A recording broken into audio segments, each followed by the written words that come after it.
ସତ୍ୟକ୍ରୀଡ଼ା ପକ୍ଷରୁ ଆପଣଙ୍କୁ ସ୍ୱାଗତ। ଲୌହମାନବ ସର୍ଦ୍ଦାର ବଲ୍ଲଭଭାଇ ପଟେଲଙ୍କ 150ତମ ଜନ୍ମ ପୂର୍ତ୍ତି ଅବସରରେ ଏକତା ପଦଯାତ୍ରା ସମସ୍ତ ସଂସଦୀୟ କ୍ଷେତ୍ରର 3ଟି ଜାଗାରେ ଅନୁଷ୍ଠିତ ହେଉଛି।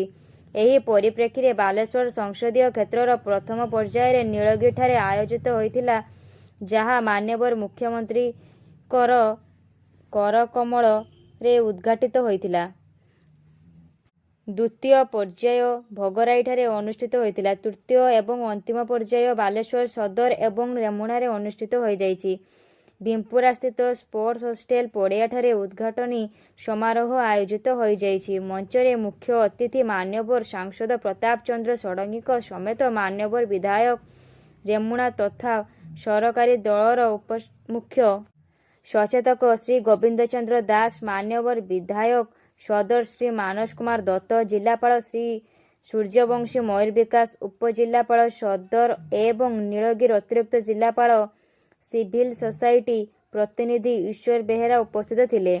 ଜିଲ୍ଲାପାଳ ମହୋଦୟ ପ୍ରାରମ୍ଭିକ ଅଭିଭାଷଣ ପ୍ରଦାନ କରିଥିବା ବେଳେ ମାନ୍ୟବର ସଦର ବିଧାୟକ ଶ୍ରୀ ଦତ୍ତ, ମାନ୍ୟବର ଉପମୁଖ୍ୟ ସଚେତକ ଶ୍ରୀ ଦାସ ସମସ୍ତଙ୍କୁ ଏକତାର ବ୍ରତରେ ଆଗେଇ ଯିବାକୁ ଉଦ୍ବୋଧନ ଦେଇଥିଲେ। ମୁଖ୍ୟ ଅତିଥି ମାନ୍ୟବର ସାଂସଦ ଶ୍ରୀ ଷଡ଼ଙ୍ଗୀ ଏକତାର ଶପଥପାଠ କରାଇ ପଦଯାତ୍ରାର ଫ୍ଲାଗ ଅଫ୍ କରିଥିଲେ।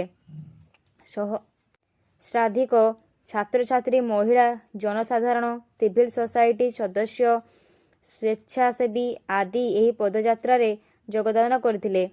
ଯାତ୍ରା ସହଦେବ ଖୁଣ୍ଟାସ୍ଥିତ ଦୁର୍ଗା ମଣ୍ଡପରେ ଥିବା ସାଂସ୍କୃତିକ କିଓସ୍କ ଦେଇ ଫକୀରମୋହନ ଗଲେଇରେ ତୃତୀୟ ଷ୍ଟେଜ, ଯାହା ଏକ କଲଚରାଲ କିଓସ୍କ ମଧ୍ୟ ଥିଲା ଏବଂ ଅଧିକ ସ୍ୱେଚ୍ଛାସେବୀ ଓ ଛାତ୍ରଛାତ୍ରୀଙ୍କ ଯୋଗଦାନ ସହ ଫାଣ୍ଡି ଛକ ଦେଇ ବାଲେଶ୍ୱର ଜିଲ୍ଲା ସ୍କୁଲ ଷ୍ଟାଡିୟମଠାରେ ପହଞ୍ଚିଥିଲା। ଧନ୍ୟବାଦ।